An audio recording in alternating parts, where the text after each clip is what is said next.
Hello parents, we've got a short message about the show. If your chief detectives want to hear more from our investigations, including extra compelling evidence with added fun facts, then you can become a paid subscriber of Bust or Trust. Just click subscribe on Apple Podcasts or visit patreon.com/Bust or Trust podcast to get access to weekly bonus episodes, ad-free and early listening, and exclusive extras. Your support will help us to investigate even more amazing mysteries.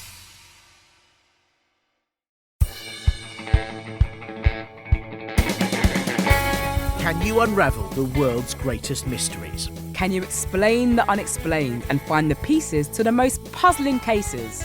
Or are you a half mermaid, half werewolf, and you need to check if that means you're a merwer? Tiernan, neither of those things are real, and werewolves can't swim.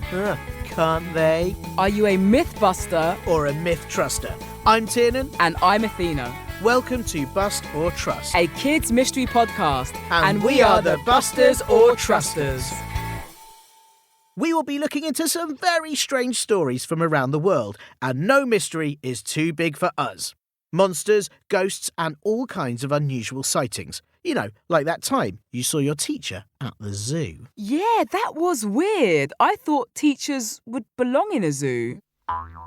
We will deep dive into all the evidence we can find and present the case with all the facts, figures, and testimonies. Then it's all up to you, the listener, as you are our chief detective. You'll work out what it all means and will be making up your own mind if our mystery is an unexplained phenomenon or a ridiculous carry-on, which it almost certainly will be. Or won't be. Are you a mythbuster like me? Because you know, there's always more to the case than meets the eye. Or are you a myth truster like me? Because the truth is out there. No, that's just the old lady that lives next door walking her dog. Or is it? We'll tell you at the end of the show just how to get in touch, and you can let us know if you're on Team Buster or the best one, Team Truster. But until then, make sure you take notes, pay attention to all the information, and start putting together your case. Here are a few thoughts from all you out there, our chief detectives, on the last episodes. Hi, my name is Emma. I'm 5 years old. I'm from Chicago, Illinois, and I'm a myth truster because about those satellite pictures and about those people who found those anchors. Woohoo! Thanks, Emma, for being on Team Truster. Yes, take that, Athena and Team Buster. I'm Lana. I'm age 8, and I think that Bigfoot does not exist, meaning that I am a mythbuster. I don't think Bigfoot exists because we don't have any conclusive evidence showing that he does exist. Anyway, if they did exist, they would be knocking over our bins.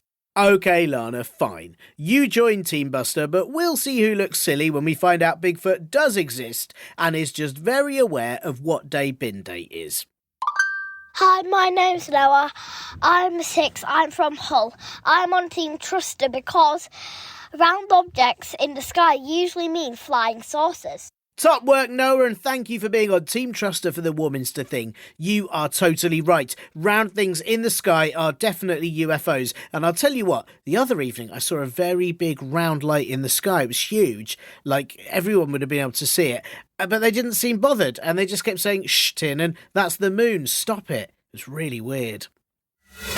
The case. How do you feel about spooky stories, Tiernan? Oh, Athena, I love them. Absolutely nothing scares me. Boo! Oh my goodness, what was that? Oh, help! Ooh, I'm not sure you're going to be okay with today's story then, because it's a bit of a hair-raising one. Or actually, maybe it's more just hair growing. Today, we're looking into the mystery of Okiku, the haunted hair-growing doll from Hokkaido in Japan. Athena, I know what your answer's going to be, but do you have some facts about Japan? Because I'm pretty sure you do. You are pretty right. I always have the facts, Tiernan. Japan is a country on the eastern edge of Asia. In fact, it used to be called the Land of the Rising Sun. It's made up of several islands, 5 main islands called Hokkaido, Honshu, Shikoku, Kyushu, and Okinawa, and then many smaller ones too. The main religions of Japan are Shinto and Buddhism, but many people practice both together. The country is also famous for delicious food like sushi and ramen noodles. Yum, I love ramen. Those are some excellent and very tasty sounding facts. Thanks, Athena. So, Chief Detectives, are you ready to hear more about the doll who grows hair? Are you ready to decide if the doll grows hair? There, I fixed it for you. Here we go. Right, before we get into our piece of evidence number 1, or ichi, as they'd say in Japanese, we should probably tell you the story. Bo! Oh no, not got again. you again. First piece of evidence. No more spooking. I can't handle it. Right, back to the case. The first piece of evidence is the testimony of the family themselves. But we can't understand their experience with Okiku, the haunted hair-growing doll, without knowing the backstory. In 1918, a girl called Okiku was given a doll. The doll was dressed in a traditional Japanese kimono with what is called an okappa hairstyle. So her hair was shoulder length and very straight, with a straight fringe or bangs. Okiku and the doll became inseparable, and she even named it after herself. Then tragedy struck the family and Okiku died. To remember Okiku, the family placed the doll on their altar. Athena, could you just explain to us what a family altar is, please? Well, do you remember that I mentioned that Japan is a Shinto and Buddhist country? In Japan, it's very common to have a small shrine or altar in the house, which either looks like a very small temple if it's Shinto, or a small wooden cabinet if it's Buddhist. They are usually a place for praying and remembering lost family and ancestors. OK, thanks, Athena. I understand. Well, soon after, they started noticing something very strange about the doll. Her hair began to grow. But that shouldn't be possible. Well, the family was certain that it was happening. There were also odd things happening in the house, like noises, banging, and lights flickering. They soon became convinced the doll was haunted, and that explained the growing hair. But did they record any of this? Well, no, but I'm already one step ahead of you, Athena, because our second piece of evidence, or ni in Japanese, is in fact a photo. Second piece of evidence. As we mentioned earlier, the doll has been staying at a temple in Hokkaido since 1938. The priests allow visitors to go in and see her, but they don't allow photos. So the only pictures we have come from the priests themselves. Oh, that's convenient. I mean, that's a little suspicious, isn't it? I don't know what you mean. Well, their photos, they're all grainy and blurry, aren't they? It's a bit suspicious that they won't let anyone in with a good camera. Well, you're not allowed to take pictures in most Buddhist temples, actually. I guess the priests have got other things to do than try and work out which filter would look best for that day's doll do trim. Quality of the pictures aside, they clearly show a doll with long, straggly hair. Certainly not the original straight shoulder-length hair that the doll used to have. The priests have agreed that the doll's hair grows, and they have been giving her haircuts ever since she came to the temple. The doll's hair does look really strange. It certainly doesn't look like neat, straight doll's hair, but couldn't it just be because it's a really old doll now? My old doll's hair looks terrible after years of me playing with it and then leaving her in a box. Yeah, my old doll's hair looks awful too. I really should give Tiny Sue a comb through. Yes, you should. Apparently, in old dolls, there are knots under the head that keep the hair together. Maybe they just started to untie. Yeah, maybe that would account for some of the growth, but to keep needing trims? I mean, where is it all coming from? Well, I can't see Buddhist priests being big on adding extensions, but I wonder how much of the hair growth stories have been a little bit exaggerated. But you can't exaggerate the final piece of evidence. Third piece of evidence. Piece san. The fact that the priests had one of the doll's hairs tested and, get this, they confirmed that it was a human hair! Come on, that's a biggie! How are you not convinced? How does the hair being human prove that the doll's hair is growing? Because it means the doll is haunted and the hair has become human and it keeps getting longer. I hate to let you down, but I think it just proves that it's human hair. In 1918, most of the dolls made then had human hair. What else would they make it of? Plastic? Nope. Plastic wasn't used much until after the end of the Second World War in 1945. That's quite some time after the doll was made. Yeah, all right, Captain Facts. But put all that together with the photo and the testimonies, plus all of the haircuts, it really makes me think there's something to this. Dolls don't get haircuts.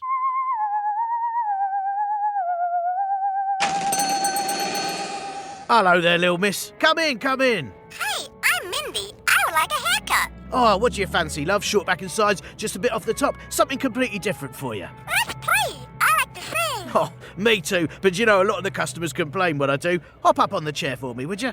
Do you want a cookie? Oh, I'm good, thank you. That's very kind of you to ask. Hop up now. Oh, I think I might have to get you a pillow. Or 2 pillows. Oh, I'm not sure I have enough pillows. Oh, well, never mind. Oops, I did a whoopsie. Ah, that's, well, there's a loo at the back. Look, listen, I only do hair. Let me just see what I can do for you here. I'm hungry. I'm afraid I only do snips, not snacks. I thought you had cookies. Oh, charming. Well, look, you have very lovely locks, but I think that's all I can manage if you don't want it short. I love you. Oh, flattering. Well, right, that's £20, please. You are my sunshine, my only sunshine. You make me happy when skies are grey. You know I love you. Thank you. Come again soon. Wait, this is a plastic £20 note. Oh, and she's left her disco outfit. I wonder if I could wear that jacket. No, too small again. I really wish I hadn't named this place Barber's Dream House. Ugh. See? Dolls do grow hair. Fact. Okay, firstly, that was a sketch, not evidence. And secondly, yeah, I do the facts, okay? So, to summarise, Evidence recap. Our first piece of evidence was testimony from the family and the priests that the hair of the doll was growing and they were having to get handy with the trimming. but the family had also been through a lot, and their story might well have been exaggerated over the years. But the second piece of evidence, the photos, clearly show a doll with long straggly hair down to her knees, not the straight shoulder-length hair with bangs that she used to have. But that could be down to the knots that keep her hair in place now relaxing.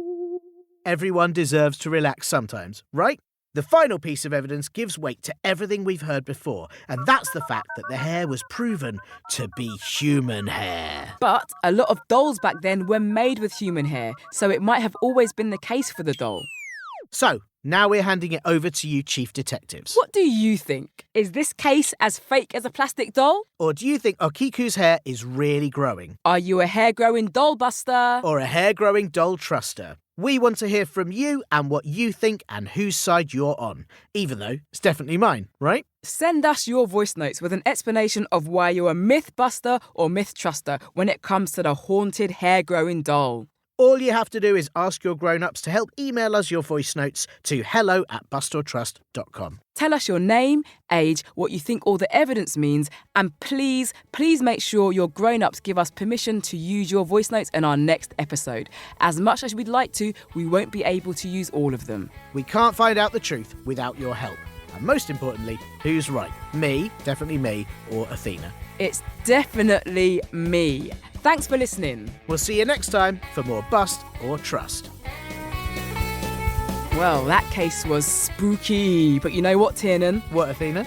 I am here for it.